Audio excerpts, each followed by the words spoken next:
Bismillahirrahmanirrahim. Аллах Таалаға чексіз мақтаулар болсын. Жана ақырғы пайғамбарымыз Мұхаммад Мұстафа саллаллаху алейхи вассаламға Алланың саламы жана салаваттары болсын. Ассаламу алейкум урматтуу мұсылман биртугандар. 1947 жыл. Түркия.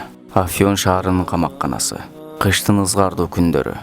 Мамлекеттик капырлар колго алып, диндарларды түрмөгө салып жаткан учур.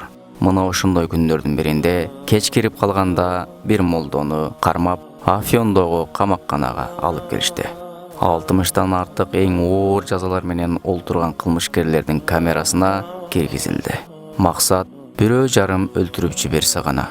Ал жердеги кылмышкерлердин эң аз мөөнөт менен олтурганы 50 жыл.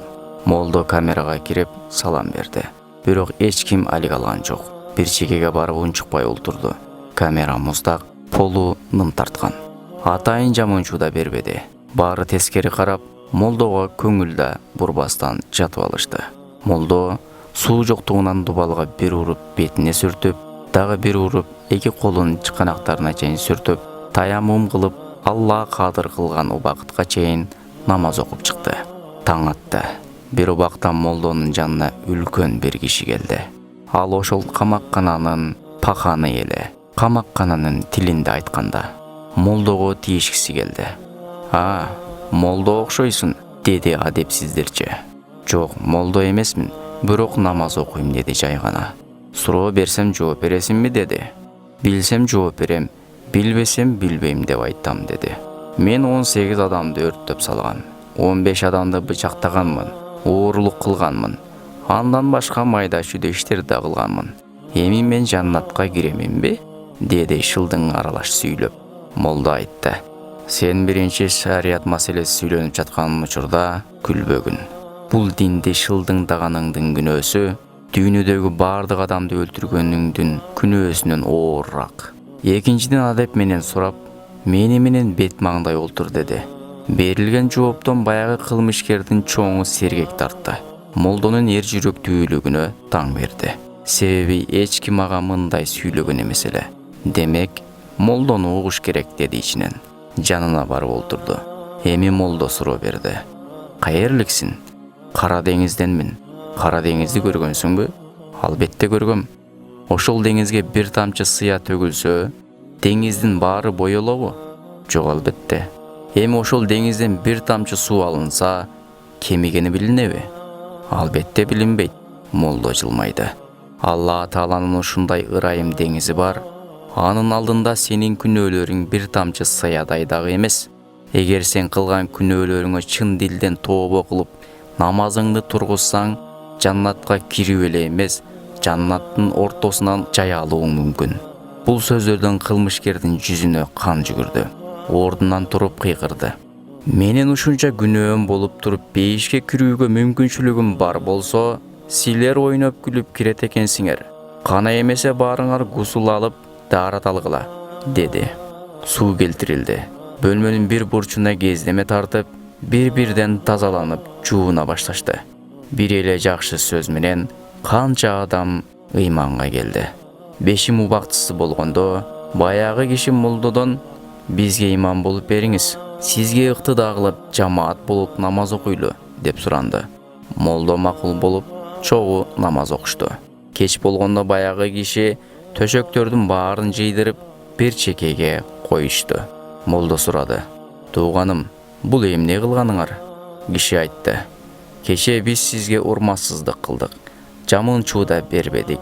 Эми бүгүн ушул төшөккө сиз жатыңыз. Биз да сезип көрөлү азапты, деди. Молдо айтты. Жок, мен буга макул эмесмин. Кече силер билбестен кылдыңар. Бирок бүгүн мен билип туруп кылсам, күнөөкөр болом го. Кой, баары өз төшөктөрүн алсын. Мага өзүмө тиешелүү гана төшөктү бергиле, деди адилеттүү чечим чыгарып. Ошентип арадан жакшы күндөр өттү. Кылмышкерлер өз суроосуна жооп алып, билбегенин билип, баяндар болуп, камаккана кадимки эле медресеге айланган эле. Арадан ай өтпөстөн молдонун айыпсыз отурганы далилденип, чыга турган күн болгондо камакканадагылар баары ыйлашты. Баягы киши молдонун жанына келип, эгер ушул түрмөдөн аман эсен чыгып калсам, albatta seni izlep табам dedi. Ошентип 1950-жылы камакканадагыларга жалпы ырайым болуп баарын кое беришти. Камактан чыккан жанагы кишинин биринчи иши молдону издеп табуу болду. Күндүр-түндүр жол жүрүп, молдонун жашаган жерине жетип келди. Эски тааныштар бири-бирин көрүп сүйүнгөндөн көздөрүнө жаш алышты. Кийин молдо сурады: "Үйүңө бардыңбы?" "Жок, барбадым. Барсам баарыбыз сизчелик сүйүнүшпөйт. Мени кылмыштарымдан кайтарып, дин эмне экенин үйрөтпөгөн үй бүлөмө баруумдан эмне пайда? Аллага касам, сиз океандын нары жагында болсоңуз да, сизди издеп таап, мени хидаятка салып койгонуңуз үчүн сиз ыраазы болгонго чейин кызматыңызды кылмакмын. Себеби сиз болбогонуңузда түбөлүктүү тозокко түшмөкмүн. Сиз мени чоң балээден куткардыңыз" деди. Кийин ал Алла каалаганчалык убакытка чейин молдонун кызматында болуп, илим алып, соң өзүнө каалаган жакшылыкты өзгөгө да ыраа көрүп, үй бүлөсүнө даават кылуу үчүн кайтты. Бул окуядан алына турган биринчи пайда аалымдарга, молдолорго же жөн эле намаз окуучуларга кай жерде болбосун урмат-сый көрсөтүлүшү керек. Себеби анда Куран бар, Алланын шарияты бар. Балким сен аларды сыйлап, урмат көрсөткөнүң үчүн Алла Таала бейиши менен сыйлар. Ушул киши намаз окуйт эле деп жакшы көрүп койгондугуң үчүн балким балдарыңдан аалымдар чыгып, сен өтүп кеткенден кийин да сага сооп жетип бара турган иштерди кылар. А намаз окугандарды эгер кордоп, мазактасаң, Алла Таала түбөлүктүү тозогуна салары шексиз. Ушул жерде өзүңдү бейиштик адам же тозоку адам экениңди да билсең болот. Өзүңө суроо бер: исламды кармангандарды, намаз окугандарды сыйлаймынбы? Же аларды көргөндө мурдумду чүйрүп өтөмүнбү? Жүрөгүңдө аларды аз болсо да жакшы көрүп, ошолордун сөзүн угуп, аларды ээрчиш керек деген сезим болсо, билгин сен Алла Таалага жакыныраак адамсың. А бирок намаз окугандарды көргөндө өзүңдү алардан алып качып, аларды жаман көрүп, намаз окуш керек дегенде, тоонугум куруш керек дегендей оор сезилсе, билгин сен тозокко жакыныраак адамсың. Себеби ким эмне үчүн жаратылган болсо, ал нерсени кылуу ага жеңил болот. Экинчи пайдасы: түрмөдөгүлөргө Алла Таала убакытты кенен берди. Каалашыңча намаз окуйсуң, каалашыңча устаздардын баяндарын угасың, каалашыңча Алланы зикир кыласың. Ушул убакыттан туура пайдалан. Кылган күнөөлөрүңө чын жүрөктөн тообо кылып кал. Балким ушул тообо менен Алла Таала бардык күнөөлөрүңдү кечирип жиберер жана туткундан куткарар. А бирок ошол жерге барып да оңолбогондор бар. Алар тууралуу көзү өтүп кеткен маркум шейх Устаз Чубагачы мындай деген эле: "Мына азыр канчалаган адамдарыбыз камалып кетти.